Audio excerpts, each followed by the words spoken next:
નમસ્કાર મિત્રો, સ્વાગત છે તમારું અમારી ચેનલ ગુજ્જુ વાતોમાં। આજનો આપણો વિડીયો છે લેણ દેણના સંબંધની સત્ય ઘટના। રેલવેની પ્લેટફોર્મ ટિકિટ લઈ હું ઉતાવળે ચાલતો હતો, કારણ કે મારી પાછળ એક 7-8 વર્ષનો ભિખારી જેવો બાળક એ સાહેબ કહી પાછળ દોડતો હતો।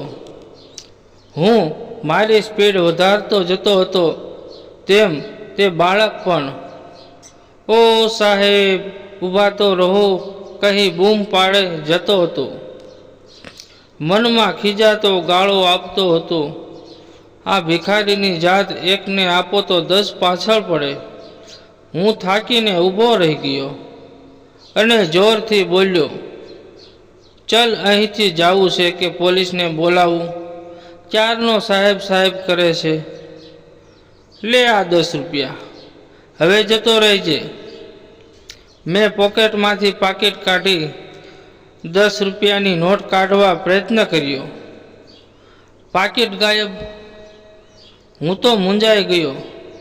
હમણાં જ એટીએમમાંથી ઉપાડેલ 20,000 રૂપિયા, debit card, credit card, driving licence બધું અંદર। "સાહેબ," પેલો બાળક બોલ્યો। "અરે સાહેબ સાહેબ, શું કરે છે ક્યારનો?" મેં ઊંચા અવાજે કીધું। બાળકે એક હાથ ઊંચો કર્યો। "સાહેબ?" તેના હાથ તરફ નજર ગઈ, પછી તેની નિર્દોષ આંખ તરફ। બે ઘડી તો મને મારી જાત ઉપર, મારા ભણતર ઉપર, મિથ્યા અભિમાન અને મારા આધ્યાત્મિક જ્ઞાન ઉપર નફરત થઈ ગઈ। માણસ પોતાનો સ્વાર્થ હોય ત્યારે જ આંખ મેળવીને વાત કરે છે, બાકી તો આંખ મીચોલી કરી રસ્તો બદલીને ભાગી જનાર વ્યક્તિઓ પણ સંસારમાં છે। એ બાળકની નિર્દોષ આંખો અને હાથ ઉપર નજર નાખતા ખબર પડી મારું ખોવાયેલ પાકીટ તેના નાજુક હાથમાં હતું। "લ્યો સાહેબ, તમારું પાકીટ." સાહેબ ટિકિટ બારી ઉપર પાકીટ ખિસ્સામાં મૂકતા, "પાકીટ સાહેબ તમારું નીચે પડી ગયું હતું." મારી આંખો ભીની થઈ ગઈ।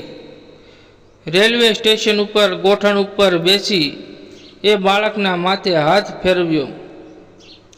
"બેટા, મને માફ કરજે। આ જુલ્મી સમાજ ગરીબ માણસને હંમેશા ચોર અને ભિખારી જ સમજે છે। આજે પાકીટ આપતો તારો હાથ ઉપર છે, મારો હાથ નીચે છે। સાચા અર્થમાં ભિખારી કોણ? આજે મને સમજાયું। ઈમાનદારી એ ફક્ત રૂપિયાવાળાની જાગીર નથી। બેઈમાનીના રૂપિયાથી ધરાઈને ઈમાનદારીનું નાટક કરતા બહુ જોયા છે, પણ ભૂખ્યા પેટે અને ખાલી ખિસ્સે ઈમાનદારી બતાવનાર તું પહેલો નીકળ્યો। એ બહુ સહેલી વાત નથી બેટા। લક્ષ્મીજી જોઈ ભલભલાની વૃત્તિ અને નીતિઓ બદલાઈ જાય છે બેટા। હું ધારું તો આ પાકીટ તને ઇનામમાં આપી શકું તેમ છું। હું એક વખત એવું સમજી લઈશ કે કોઈ મારું ખિસ્સું કાતરી ગયું। બેટા, તારું ઈમાનદારીનું ઇનામ તને જરૂર મળશે। બેટા, તારા મમ્મી પપ્પા ક્યાં છે?" મમ્મી પપ્પાનું નામ સાંભળી તે બાળકની આંખમાં આંસુ આવી ગયા। હું તેના ચહેરા અને વ્યવહાર ઉપરથી એટલું સમજી ગયો હતો કે આ વ્યવસાય તેનો જન્મજાત નહીં હોય। કોઈ હાલતનો શિકાર ચોક્કસ આ બાળક બની ગયો છે। મેં તેનો હાથ પકડ્યો। "ચલ બેટા, આ નરકની દુનિયામાંથી તને બહાર નીકળવા કુદરતે મને સંકેત કર્યો છે." હું સીધો નજીકના પોલીસ સ્ટેશને જઈ હકીકત બધી જણાવી। પોલીસ ઇન્સ્પેક્ટરે સવાલ કર્યો, "આપને કોઈ સંતાન છે?" મેં કીધું, "છે, પણ USA છે." અહીં મારો પોતાનો બિઝનેસ છે. આ બાળકને ઘરે લઈ જવાની વિધિ સમજાવો. તો આપનો આભાર. મારી પત્ની પણ ખુશ થશે, સાથે સાથે અમે તેને ભણાવીશું.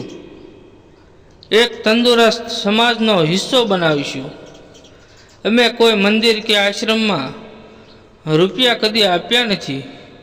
એક સત્કાર્ય અમારા હાથે થશે. કોઈ રસ્તે રખડતા બાળકની જિંદગી બની જશે. તો એક મંદિર બનાવ્યા જેટલો જ આનંદ અમને થશે. પોલીસ ઇન્સ્પેક્ટર પણ ખુશ થતાં બોલ્યા, સાહેબ, ધન્ય છે તમારા વિચારોને. તમારી કાયદાકીય પ્રોસેસ હું પૂરી કરી આપીશ. હું પણ એક સારા કાર્ય કર્યાનો આનંદ લઈશ. કોઈ લુખ્ખા તત્વો બાળકનો કબજો લેવા આવે તો મને ફોન કરી દેજો.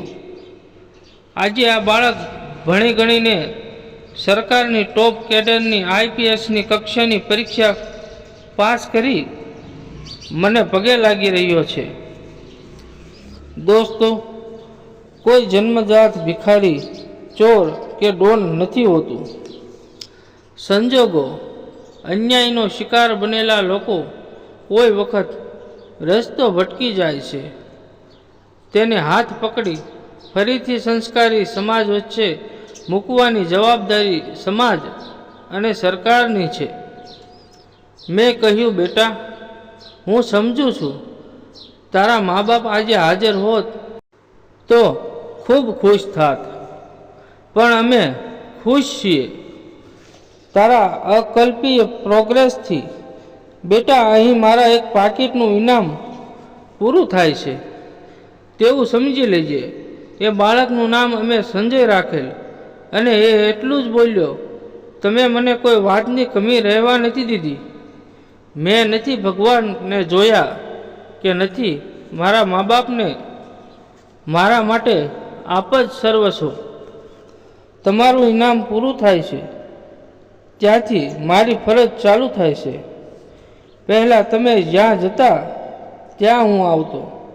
હવે હું જ્યાં જઈશ ત્યાં તમે હશો. સંજયે પગ પછાડી પહેલી સેલ્યુટ અમને કરી. બોલ્યો, પાપા, સેલ્યુટના ખરા હકદાર પહેલાં તમે છો.